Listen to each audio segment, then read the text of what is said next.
Imagine a world where silence is a prison, and a single touch can shatter it forever. In the courtyard of a billion-dollar company, a poor barefoot girl reached into a deaf boy's ear and pulled out something alive. Seconds later, the boy gasped and heard his own voice. But when the father took him to the hospital, the truth exploded. Doctors had been paid to keep him sick. Now, the man who trusted money must face the ones who sold his son silence.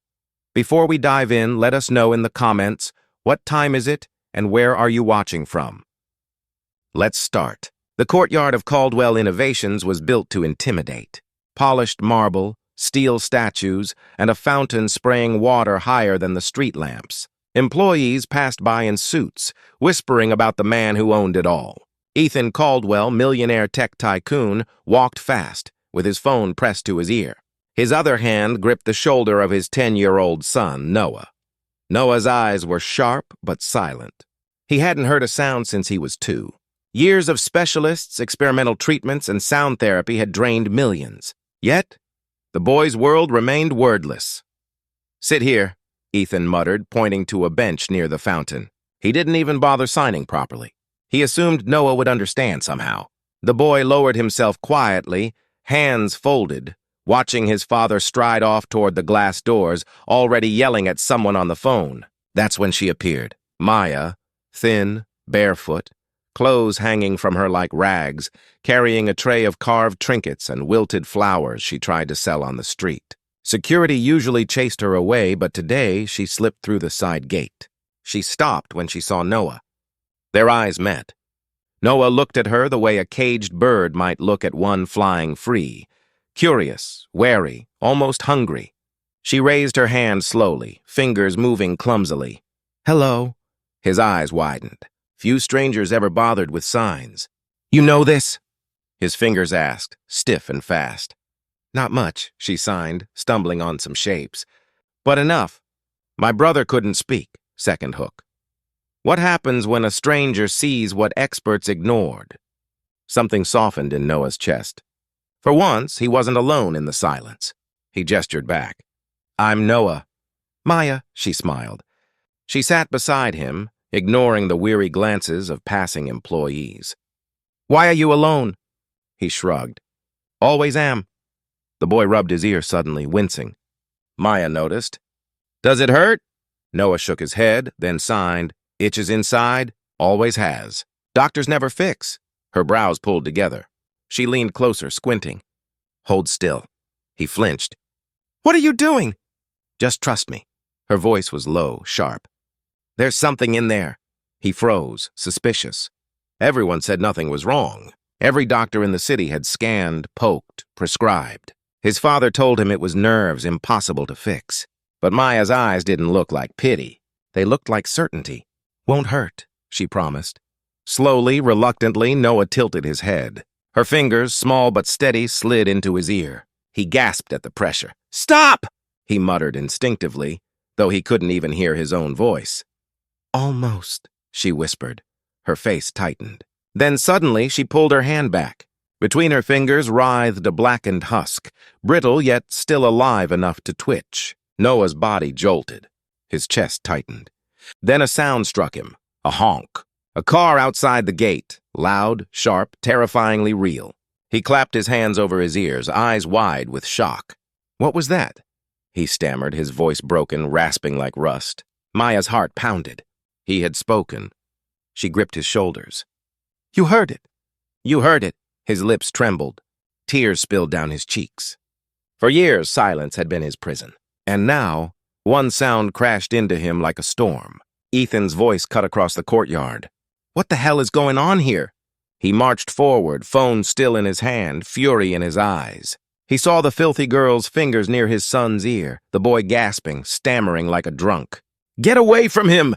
Ethan roared, grabbing Noah's arm and yanking him back. "Security!" "No!" Noah cried hoarsely, shocking them both. Ethan froze, staring at his son's moving lips, at the sound, rough, incomplete, but undeniably real. Maya stood her ground, glaring up at the towering man. Something was stuck in his ear. For years, anyone could have seen it if they weren't too busy looking at their bank accounts. "You filthy little liar!" Ethan spat. His hand shook with rage, but his voice cracked with something else. Fear. His son had spoken. His son had heard something no doctor, no machine, no millions of dollars had ever delivered. Noah, still clutching his ear, whispered again. "Dad." The sound shattered Ethan's anger. He stumbled backward, color draining from his face. His boy had never called him that, not with his voice. Not once in 10 years. Maya held out the wriggling husk in her palm. "You see this?" That's what was stealing his sound. Not his brain, not his soul, just this. And you never looked close enough. The fountain sprayed behind them, glittering in the sun like glass needles. Employees had stopped to stare. Ethan Caldwell, master of a billion-dollar empire, stood speechless before a barefoot girl who had done what money never could. Noah's tears streamed down as he reached shakily toward Maya. I heard," he stuttered, voice raw but alive. And in that moment, the impossible had already begun. 10 minutes later, he was in the back seat of his black car. Noah pressed against him, trembling. Maya sat on the opposite side, silent, her dirty hand still streaked with dried blood from pulling that thing out. At the hospital, doors flew open. "Emergency audiology!" Ethan barked. The nurses rushed them in, and soon white coats circled his son. Machines beeped. Screens flickered. Medical terms flew past him like a foreign language. Noah's small voice cracked. "Don't leave me." Ethan froze.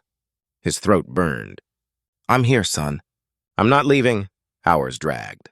When the chief specialist finally entered, his smile was thin and practiced. "Mr. Caldwell, remarkable event.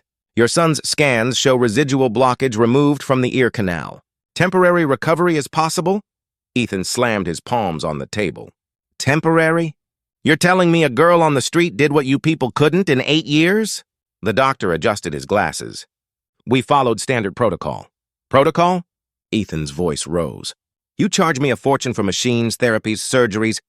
You said he'd never hear. The man shifted uncomfortably. "Sir, some conditions are unpredictable." Maya cut in sharp.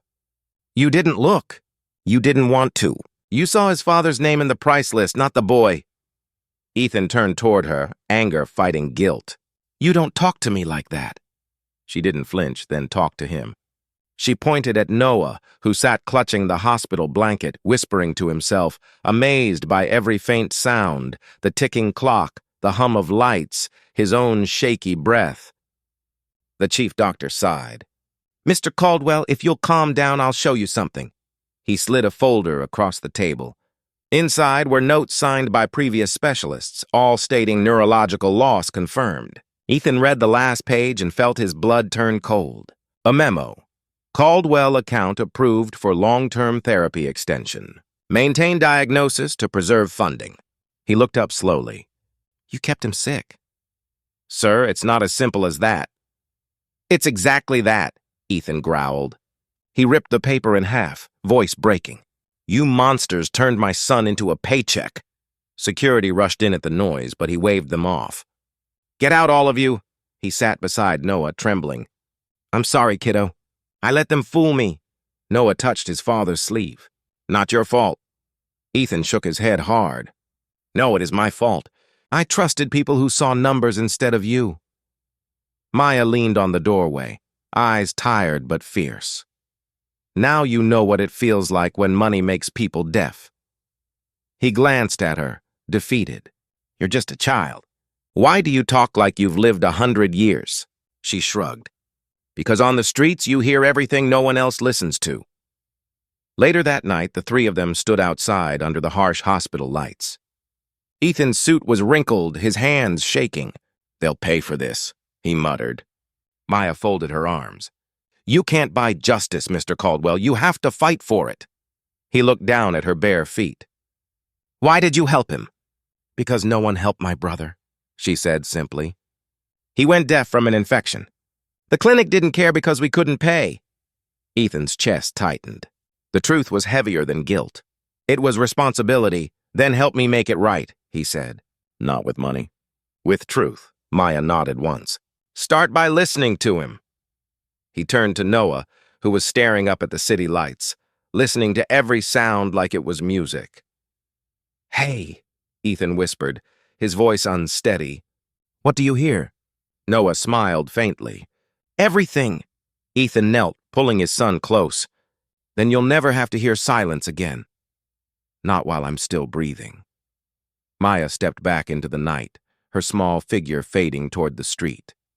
Ethan watched her go, realizing that for all his inventions and riches, it took a barefoot girl to give his son the one thing he could never buy: sound.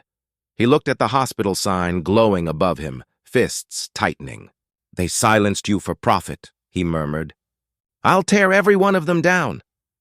And for the first time, his voice wasn't just powerful, it was human.